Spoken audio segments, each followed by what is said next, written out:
ബിനിൽ, ഈ വയനാട് പനമരത്തിനടുത്തുള്ള പാതിരി സെക്ഷൻ വനമേഖലയോട് ചേർന്ന് കിടക്കുന്ന പ്രദേശമാണ്. സ്ഥിരമായി കാട്ടാനയും അതുപോലെ തന്നെ പുലിയും എല്ലാം ഈ പ്രദേശത്തുണ്ട്. കഴിഞ്ഞ ഒരു മാസത്തിന് മുൻപ് കാട്ടാനയും അതിനു മുൻപ് പുലിയെയും എല്ലാം പ്രദേശവാസികൾ കണ്ടിരുന്നു. അന്ന് വനംവകുപ്പ് സ്ഥലത്തെത്തി പുലിയെ മാറ്റാനുള്ള ശ്രമങ്ങൾ നടത്തി. കാട്ടാന ചെറിഞ്ഞതും കഴിഞ്ഞ മാസമാണ്. ഈ വനമേഖലയോട് ചേർന്ന് കിടക്കുന്ന ജനവാസ മേഖലയാണ്. പക്ഷേ ഇവിടെ മുൻപ് ഫെൻസിംഗ് ഉണ്ടായിരുന്നു. എന്നാൽ ഇപ്പോൾ അത്തരത്തിലുള്ള പ്രതിരോധ സംവിധാനങ്ങൾ ഒന്നും തന്നെയില്ല. അതുകൊണ്ടാണ് ഈ നാട്ടുകാർ ഇത്ര വലിയ രോഷാകുലരായി പ്രതിഷേധം എന്നുള്ള രീതിയിൽ മജിസ്ട്രേറ്റിന്റെ വാഹനം തടഞ്ഞു വെക്കുന്ന രീതിയിൽ കാര്യങ്ങൾ ചെയ്തത്. ഈ പ്രദേശവാസികളെല്ലാം തന്നെ വലിയ പ്രതിഷേധത്തിലാണ്. ചേട്ടാ, സ്ഥിരമായിട്ട് ആന ഇറങ്ങുന്നുണ്ടോ? സ്ഥിരമായിട്ട് ആന ഇറങ്ങുന്നുണ്ട്. ആരും ഒരു പ്രതിഷേധം എന്ന് വെച്ചാൽ ഞങ്ങൾക്കൊന്നും പറയാൻ പറ്റില്ല. കാരണം ഞങ്ങൾ പറഞ്ഞാൽ അത് കുറ്റമായി പോകും. സ്ഥിരമായിട്ട് ആന ഇറങ്ങുന്ന വെച്ചാൽ ആന ഇറങ്ങിയിട്ട് വൈകുന്നേരം 4 മണി 5 മണിയാകുമ്പോൾ ഒരു കുട്ടികൾക്ക് വരെ ഒരു നടക്കാൻ പറ്റാത്തൊരവസ്ഥയാണ് ഇവിടെ. സ്കൂൾ വിട്ടാൽ കുട്ടികൾക്ക് വരെ നടക്കാൻ പറ്റാത്ത അവസ്ഥയാണ് ഇവിടെ. രാത്രിയൊക്കെ നിങ്ങൾ അങ്ങോട്ട് ഓട്ടോ വിളിച്ചാൽ വരുമോ? വരില്ല. കാരണം എന്താ അറിയോ, എങ്ങനെയാണ് പോവുക? നമുക്കും ജീവനും, ഞാനൊരു ഓട്ടോ ഡ്രൈവറാണ്, നമുക്കും നമ്മളെ ജീവൻ നോക്കണ്ടേ. എന്താ ചേട്ടൻ എന്താ പറയാ?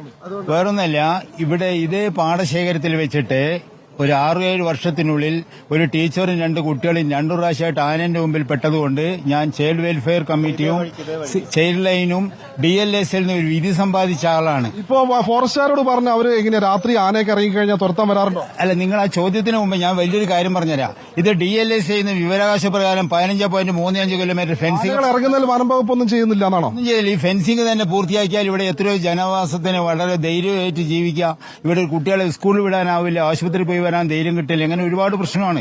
6 മണിക്ക് ശേഷം ഓട്ടോറിക്ഷക്കാരും വരുന്നില്ല പറഞ്ഞ യാഥാർത്ഥ്യമാണ്. ഇത് ഉള്ളോട്ടുള്ള പ്രദേശമാണ്. നമുക്ക് ജനജീവിതം സ്തംഭിച്ചു പോകുന്നുണ്ട്. ഒരു ആശുപത്രിയിലെത്താനുള്ള പ്രയാസങ്ങളുണ്ട്.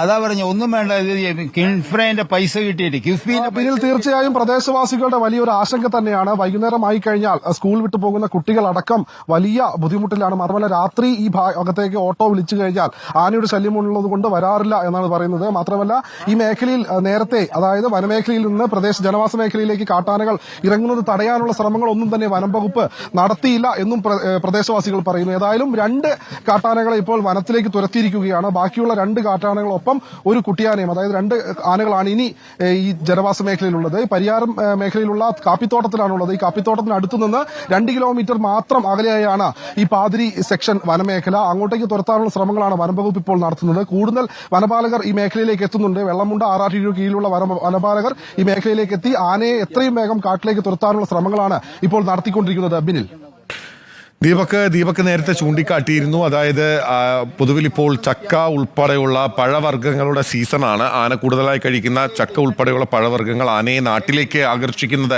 അത്തരം പഴവർഗ്ഗങ്ങളാണ്. അപ്പോൾ ഏതെങ്കിലും തരത്തിൽ കാര്യമായ രീതിയിലുള്ള കൃഷിനാശം ഇപ്പോൾ ഈ ആനക്കൂട്ടം ഉണ്ടാക്കിയിട്ടുണ്ടോ?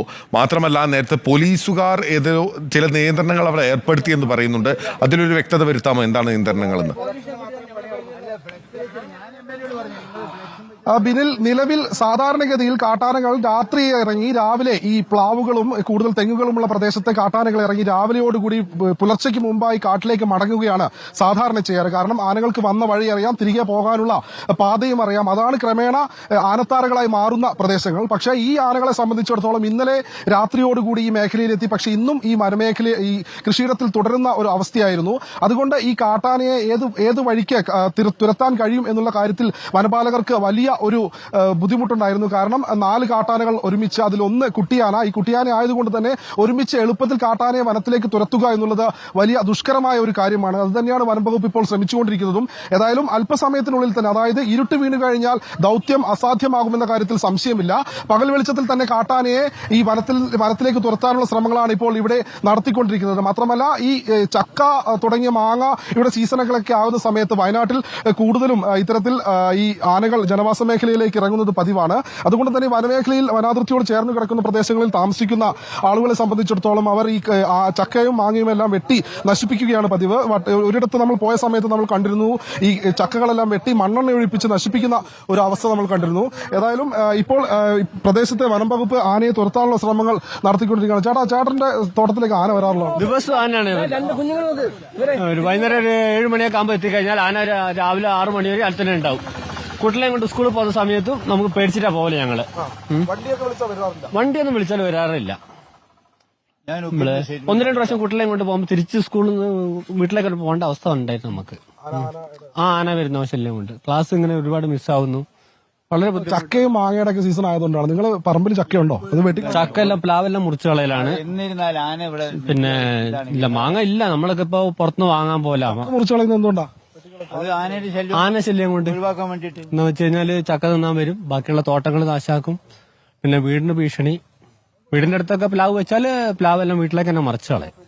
ഇതിൽ പ്രദേശവാസിയായ ആള് പറയുന്നത് പോലെ തന്നെ ഈ മേഖലയിൽ ആനയുടെ സാന്നിധ്യം ഉണ്ട്. അതുകൊണ്ട് തന്നെ തോട്ടത്തിൽ, അതായത് ഈ ആനയെ തിരികെ വനത്തിലേക്ക് കയറ്റുന്ന സമയത്ത് ആ പ്രദേശത്ത് വലിയ രീതിയിലുള്ള നാശനഷ്ടങ്ങൾ ഉണ്ടായിട്ടുണ്ട്. സ്വാഭാവികമായും ആന തനിയെ തിരികെ പോവുകയാണെങ്കിൽ വലിയ നാശനഷ്ടങ്ങൾ ഉണ്ടാകാറില്ല. എന്നാൽ വനം വകുപ്പോ അല്ലെങ്കിൽ നാട്ടുകാരോ ആനയെ ഓടിക്കുന്ന സമയത്ത് ആ മേഖലയിലുള്ള കാപ്പിച്ചെടികളും അതുപോലെയുള്ള കാർഷിക വിളകളെല്ലാം തന്നെ നശിക്കാനുള്ള സാധ്യതയുണ്ട്. അത് അങ്ങനെ തന്നെയാണ് ഇപ്പോൾ നമുക്ക് ലഭിക്കുന്ന വിവരവും. ഏതായാലും മറ്റ് 2 ആനകളെ വ്യക്തമാണ് ദീപക്. 2 ആനകളെ കൂടിയാണ് ഇനി അവിടെ നിന്ന് തുരത്താൻ ഉള്ളത്. 2 ആനകൾ കൂടി ജനവാസ മേഖലയിൽ ഇപ്പോഴും നിലയുറപ്പിച്ചിരിക്കുകയാണ്. 4 അംഗങ്ങളുണ്ടായിരുന്ന ആനക്കൂട്ടത്തിലെ 2 ആനകളെ, ഒരു കൊമ്പനെ ഒരു മോഴയാനയും ഉൾപ്പെടെ അവിടെ നിന്ന് കാട് കയറ്റിയെന്നാണ് നാട്ടുകാരുടെ സംസാരത്തിൽ നമുക്ക് മനസ്സിലാക്കാനാകുന്നത്. 2 ആനകൾ ഇപ്പോഴും, ഒരു കുട്ടിയാനയും ഒരു കൊമ്പനും ഇപ്പോഴും അവിടെ നിലയുറപ്പിച്ചിരിക്കുകയാണ് വയനാട് പനമരത്ത് എന്നുള്ളതാണ് ദീപക് മോഹൻ റിപ്പോർട്ട് ചെയ്യുന്നത്.